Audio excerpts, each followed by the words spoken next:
So is Furia OP? Well, who cares? I think Furia is actually a perfect release for Paladins, what the game needed right now, and here's why. By the way, if you're new here, thanks for stopping by the channel. Raynday Gaming, cover a lot of Paladins, play a lot of Smite in the past, probably will in the future, but mostly covering Paladins right now and actually looking at this new champion that is launched and the impact she's going to have. I think this is the type of release this game needs for several reasons. We're going to break them down here, and obviously feel free to leave your comments down below so that you can continue the conversation and I can interact and see your guys' thoughts as well. So over the next couple of days, I'll be taking a look at Furia in game. You guys can stay tuned for that, and then we'll be talking about how she actually plays in practice. But as far as a release, OP was the thing that was being said.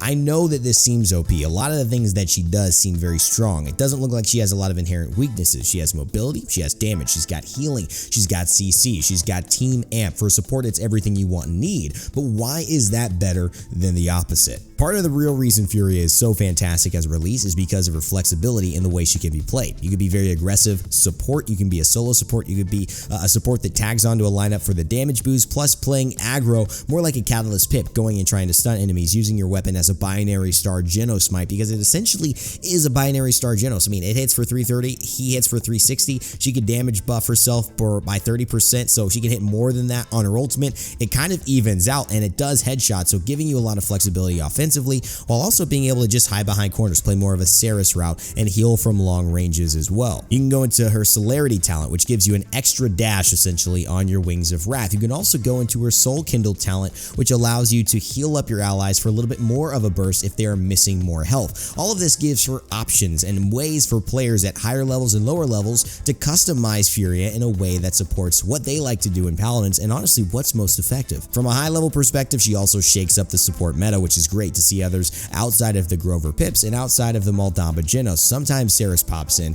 but not a lot of times will we see Seris or Ying or Grok at those higher levels, and it's just because there are better supports who kind of do things more consistently, blend with more team compositions, and she is someone who is going to blend with nearly every single composition. A high level player with a good weapon, good mobility, great healing, and also a team-wide ultimate that not only makes her untargetable for 2 seconds, but also bursts her damage and her allies and their movement speed for 8 seconds. The movement speed and the damage amp, by the way, not the untargetableness.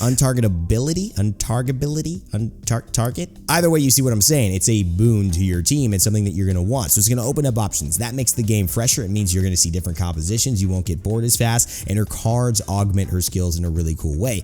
Garrett mentioned High Res Martini. There are some reset builds. There are some cool things you could do to really make sure that your heal is coming out super fast, or maybe that you're moving a lot faster and gaining movement speed off of that. A lot of different aspects on how to play her, which again furthers the depth and customization of Furia players' experiences and allows Furia to be picked up in more situations. Another big reason is that champions who are released with a lot of assets, a lot of ways that could be played, a lot of options for players get used more often, and I think this is always a bigger deal. When you have a champion that has value off the get-go, players play them, and you get to see that champion in more of a shining light, so to speak. Imagine if you shine a spotlight on a single person walking down the street, and you got to see everything that person did. Normally, you wouldn't be able to. Someone else might be stealing your attention, but with that spotlight, you're going to look at that person. You're going to see their positives, you're going to see their negatives, and although they have the spotlight for now, it's going to give you a better idea of who they are, what they're doing, and how they're behaving. But Raynday, why not just put her out perfectly balanced? I personally have made this comment in a lot of other videos, like top 5 reasons why OP God releases are good for Smite, and the whole argument around that is basically summarized in the fact that it is better to have champions succeed, become successful, have a positive image within the community, and get tuned down versus champions who are dead on arrival and then have to get tuned up. This has always been how I felt. I made this video before I even worked at High Res. There was literally no company involvement with it, and I still stand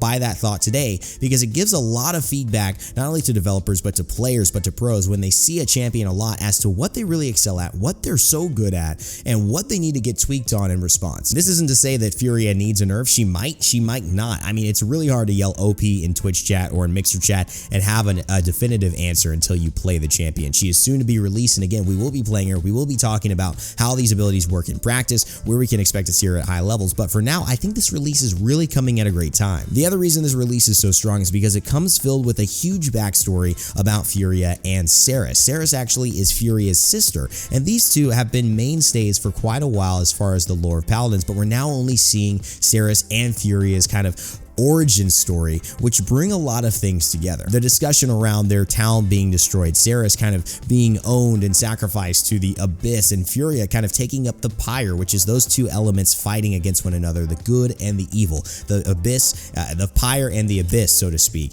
And Furia turning into the champion of the Pyre, the good nature of the realm, the good energy, so to speak, the good god of this realm, and whatever you like to call it. And I think this has filled in some gaps that Paladins players who already are fans of Seris or fans of the realm really have been wanting to have for quite a while. And this is a great introduction to a new champion with so much depth, so much history. I think people already feel very attached to her. It's one of those things I really wish we could have done earlier on. You know, when you put 17 champions out in a game in a year or something close to that, it's hard to have a dedicated backstory, a dedicated lore cinematic every single time. But the fact that there's less champions this year and more cultivated champions, more cultivated skins, you get these better opportunities to really invest deeply into a character. And I think that's one of the best things about this Furia release. I really feel like playing Furia, getting to know more about her. I've actually seen and will be showing off in my next video a couple of little trinkets, a couple of little secret hidden Easter eggs that the designers and the art team have put in about Seris and Furia in some of even their cosmetics, maybe? We'll talk about that in a sec. Overall, though, I'm very, very excited about Furia, and I think that this is a great kind of time in Paladins where you have these champions with a lot of polish, a lot of, I think, backstory, a lot of flexibility, and a lot of thought given into their cards, given into their design, given into the way that they'll play around in high-level play, and also lower-level or casual play, is making for a much better, a much richer experience when you enter into the game. That's why I'm very excited about this release. So now it's time for me to levy the question to you. What are you excited about for this Furia release? We've seen the videos now. You saw the ability breakdown in this video. You've seen a little bit of a glimpse of what she brings to the table. How are you feeling about her release here in Paladins 1.1? Are you excited about it? Do you have a strong opinion on the art style? Do you have a strong opinion on the balancing, the abilities? Let me know in the comment section below. I'll be bringing up some of my favorite comments or most interesting comments in my next gameplay video, which should be out once the PTS gets live. I'll be recording that, taking a look at my favorite loadouts thus far, which I think you guys will enjoy a lot, and also playing her to showcase what she can do in a match. Thanks for watching, Rainstorm. Remember to never give up, never stop gaming. Let me know what you think about Furia below, and I'll see you all in the realm.